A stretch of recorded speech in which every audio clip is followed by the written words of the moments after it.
காத்திருக்கிறேன் கண்ணே, உன் காதலுக்காக. உன் இதய கதவை திறந்து பார். தாளிட்டு பூட்டி என்னை ஏங்க வைக்காதே. நீ திறக்கும் நொடிகளுக்காக.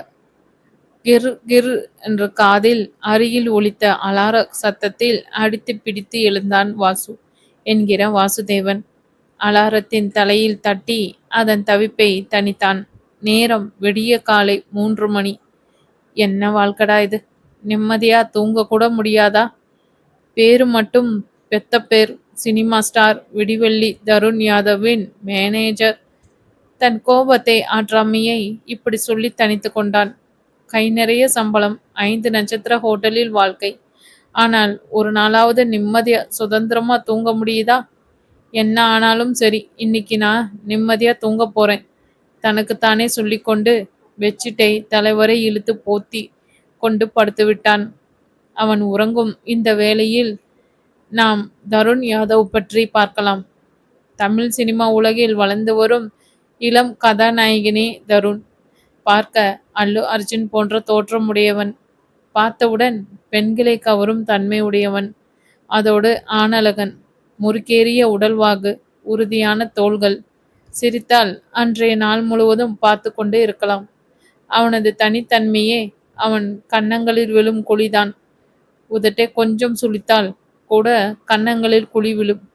அப்படி இருக்க இதழ் விரித்து சிரித்தால் கேட்கவே வேண்டாம். அவ்வளவு ஆண்மையானவன். 22 வயது முதல் படம் நடித்தான்.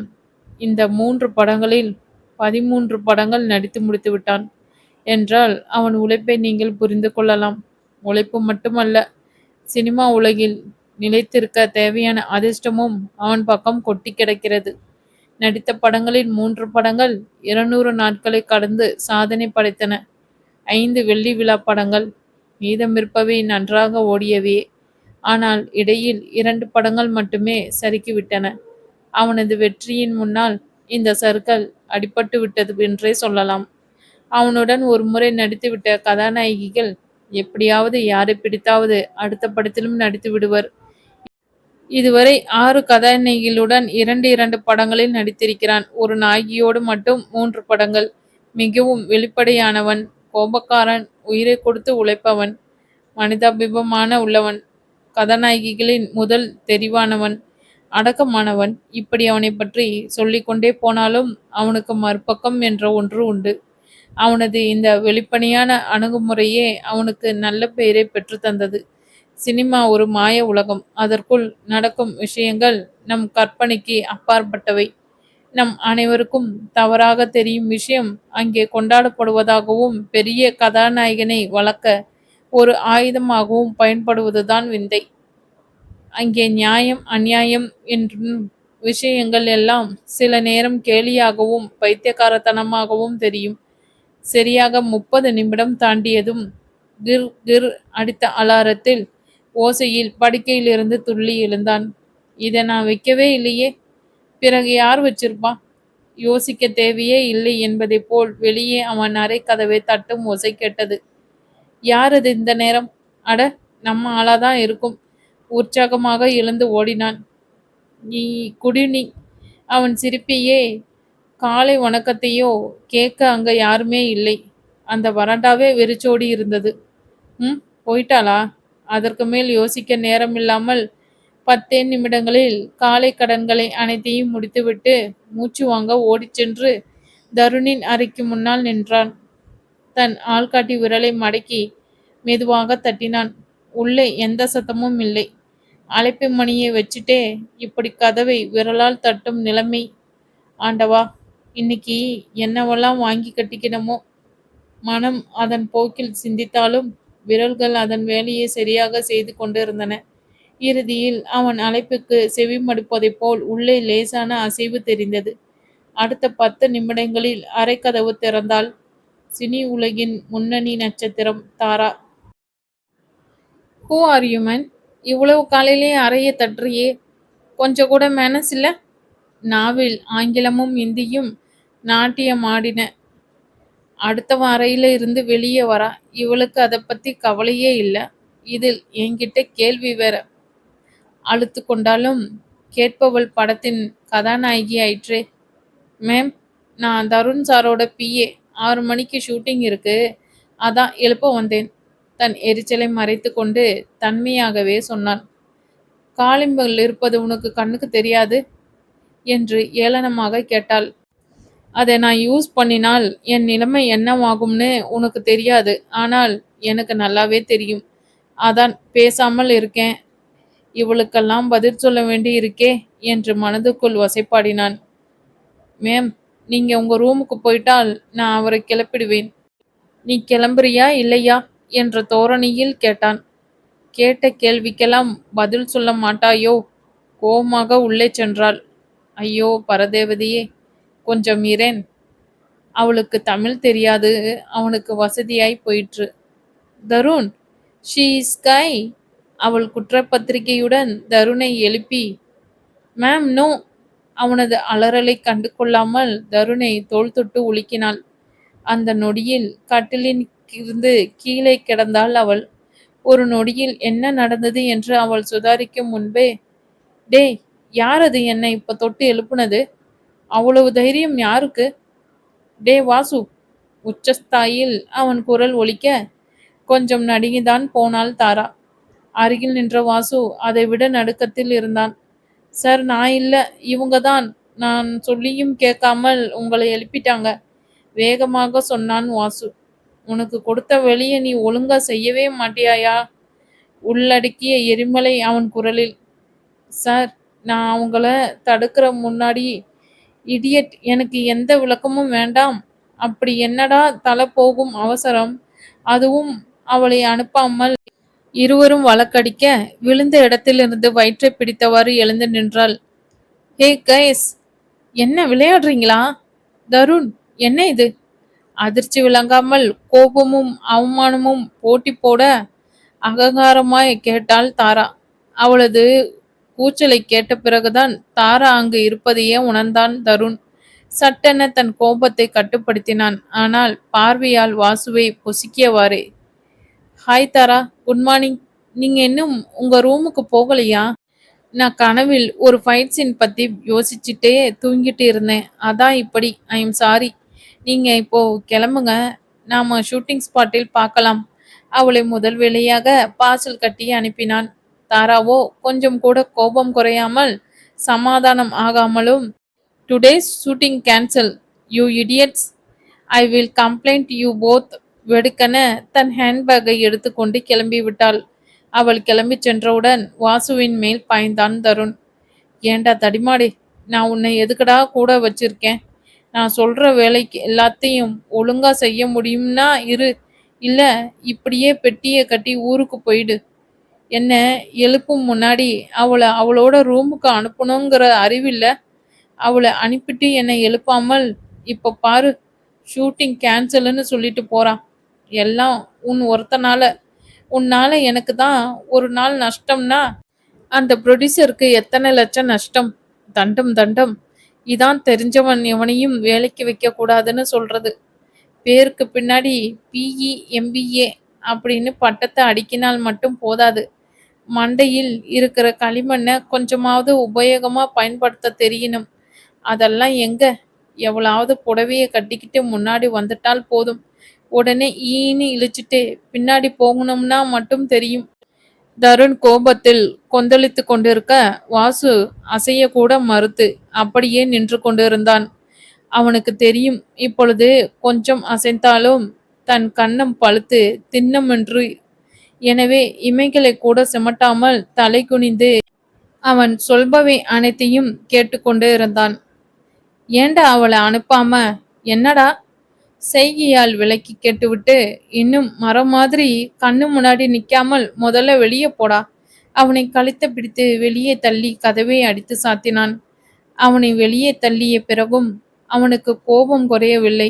நீளமான மூச்சுகளை எடுத்து தன்னை சீராக்க முயன்று கொண்டிருந்தான். வாசு வெளியே சென்ற 3வது நிமிடம் அறையின் அழைப்பு மணி ஒலிக்கும் ஓசை கேட்டது. அடிங்க, இன்னைக்கு உன்னோட சாவு என்னோட கையில தாண்டா. கத்தியவாறு கதவை படாரென திறக்க அங்கே நின்று கொண்டிருந்தவளை பார்த்து கோபம் இருந்த இடம் கொஞ்சம் குறைய விலகி நின்று வழிவிட்டான். செல்லக்குட்டி, எழுந்துக்கோடா. இன்னைக்கு ஷூட்டிங் போகணும். அதுவும் காலையிலே உனக்கு சீன் இருக்கு. இப்போ கிளம்பினால்தான் சரியா இருக்கும். தாயின் வழக்கமான அழைப்பில் படுக்கையில் இருந்து எழுந்து அமர்ந்தாள் லயா. இன்று சினிமா உலகில் அறியப்படும் லாவண்யா. அவள் நிஜ பெயர் லாவண்யா. ஆனால் சினிமா உலகில் அவளை லயா என்று சொன்னால் தெரியும். குழந்தை நட்சத்திரமாக அறிமுகமாகி 16 வயதில் கதாநாயகியாக தன் பயணத்தை துவங்கி இந்த 4 வருடங்களில் முன்னணி நடிகையாக அறியப்படும் 19 வயதை நிரம்பிய மலரும் மொட்டு அவள். ஆனால் வயதை மீறிய வளர்ச்சி அவள் உடலில். மனமோ இன்னும் முதிர்ச்சி அடையவில்லை என்று தாயால் பொத்தி பாதுகாக்கப்படும் யுவதி.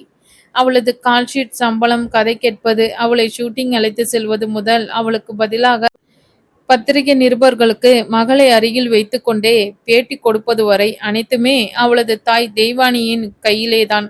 மகளின் அழகு குறைந்துவிடக் கூடாது, உடல் பருமன் போய்விடக் கூடாது என்ற காரணத்துக்காக அரிசி உணவையே கண்ணில் காட்டாதவர் தெய்வானே ஒரு காலத்தில் கதாநாயகியாக ஆக வேண்டும் என்ற ஆசையில் ஊரை விட்டு ஓடி வந்து இடைத்தரகர்களின் கையில் சிக்கி சினிமா உலகில் மறுபக்கத்தால் சிதைக்கப்பட்டு முன்னேறியது என்னவோ துணை நடிகையாகத்தான். எனவே அவருக்கு தன் மகளை கதாநாயகி ஆக்கிவிட வேண்டும் என்ற தனியாத ஆசை, வெறி என்று கூட சொல்லலாம். எனவே மகளை குழந்தை நட்சத்திரமாகவே அறிமுகப்படுத்தியவர். அவள் வயதுக்கு வந்தவுடன் தன் வழக்கமான வேலைகளை செய்து லயாவை கதாநாயகி ஆக்கிவிட்டார். தான் அடைய முடியாத பெயரையும் புகழையும் பணத்தையும் தன் மகள் மூலமாக அடைந்துவிட வேண்டும் என்று துடிப்பவர்.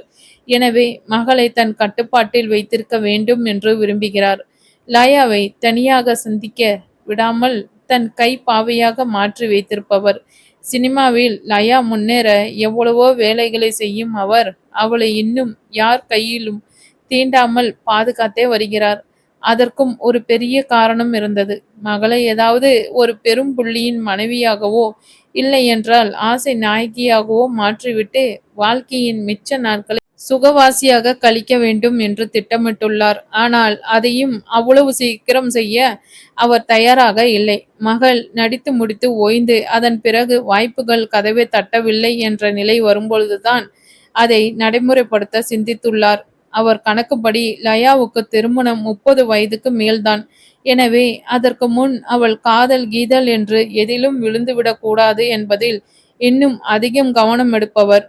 ஷூட்டிங் ஸ்பாட்டில் லைட் பாயை கூட நெருங்க விடாமல் கண்கொத்தி பாம்பாக கண்காணிக்கிறார்.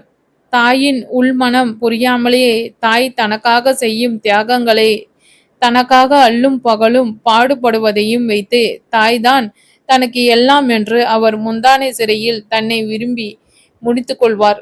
இதுவரை தாயை மீறி எதையுமே சிந்தித்தது கூட கிடையாது. அவளுக்கு சிந்திக்கவும் தெரியாது. காதல் அனுமதி கேட்டு வரும் விஷயம் அல்லவே. காதல் வரும்போது இவள் முந்தானை சிறையை விரும்புவாளா, இல்லை அதை விட்டு வெளியேறுவாளா? தன் மகளின் காதலை இந்த தாய் ஏற்றுக்கொள்வாரா? காலத்தின் பிடியில். கதவை திறந்தவுடன் உள்ளே வந்தவளை பார்த்து வேகம் தனித்தான் தருண். உள்ளே வந்தவளோ அவளிடம் எதை பற்றியும் கேட்காமல், முதல்ல போய் ஃபேஸ் வாஷ் பண்ணிட்டு வந்தீனா மேக்கப் போட வசதியா இருக்கும் சொல்லிவிட்டு மேக்கப் கிட்டை அங்கிருந்த மேசையில் வைத்துவிட்டு ஒரு மாத இதழை புரட்ட துவங்கினாள். இங்கே என்ன நடந்ததுன்னு கேட்க மாட்டியா நீ? அவள் கேட்க மாட்டாள் என்று தெரிந்து அவனாகவே கேட்டான். தருண், இதெல்லாம் நான் ஏற்கனவே உன்கிட்ட கேட்டு அழுத்து போய் நான் உன்னை தண்ணி தெளிச்சு விட்ட விஷயங்கள். நான் என்ன சொன்னாலும் நீ கேட்க போவதில்ல. பிறகு நான் எதுக்கு கேட்கணும்? இப்போ பேச துவங்கினால் இன்னைக்கு முழு நாளும் வேஸ்ட் ஆகும். சோ மீண்டும் தலையை மேகசீனுக்குள் நுழைத்து கொண்டாள். கண்மணி, நான் தாராவை என் ரூமுக்கு கூட்டிட்டு வரல, அவளேதான் வந்தா. தோழி தன்னை தவறாக நினைப்பதை தாங்க முடியாமல் அலுப்பாக சொன்னான். இன்னைக்கு நீ கூட்டிட்டு வரல, நேத்து முதல் நாள் என்று காட்டமாக கேட்டாள். கண்மணி, நீ ஏன் இப்படி கேட்டால்? நான் என்ன செய்யட்டும்? உனக்கு தான் என்னை பத்தி தெரியுமே. குரலில் கொஞ்சம் கோபம். தருண், வேண்டாம், என் பொறுமைக்கு ஒரு அளவு இருக்கு. பனைமரத்து அடியில் இருந்து பாலை குடித்தாலும் அது கல்லுன்னு தான் சொல்லுவாங்க. அதனால் ஆனா என் மனசாட்சிக்கு தெரியுமே நான் குடிப்பது பால் தான் என்று அவளை முடிக்க விடாமல் கேட்டான். அதான் சொன்னனே, இதை பற்றி நம்ம பேச துவங்கினால் பேச்சு நீண்டுட்டு தான் போகும்.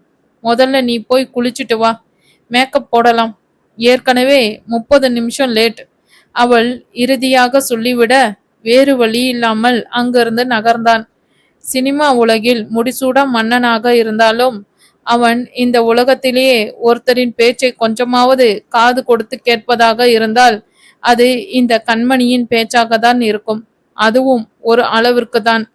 கண்மணி இவளையும் தருணையும் இணைத்தே சினிமா உலகில் விதவிதமாக வதந்திகள் உலாவிக் கொண்டு இருக்கின்றன. தருணிடம் கண்மணியை பற்றி கேட்டால் ஒரு பெரிய முறைப்புதான் பதிலாக கிடைக்கும். அதுவே கண்மணியிடம் தருணுக்கும் அவளுக்கும் இடையே இருக்கும் உறவை பற்றி கேட்டால் மெல்லிய புன்னகை மட்டுமே பதிலாக கிடைக்கும். கண்மணி இவள் தருணின் பிரத்யோக மேக்கப் நிபுணி. அவளது தோற்றமோ அலங்காரத்தில் நாட்டமே இல்லாதவள் போன்று இருப்பாள். அணியும் ஆடை கொஞ்சம் நேர்த்தியாக இருக்கும், அவ்வளவே. மற்றபடி தன் தோற்றத்தில் அக்கறையே இல்லாமல் இருப்பாள். இவள் எப்படி தருணின் அலங்கார நிபுணியானாள்? எதற்கோ எப்படி தருணின் பாதுகாப்பில் வந்தாள்? எதற்கோ இருவருக்கும் என்ன மாதிரி உறவு என்றோ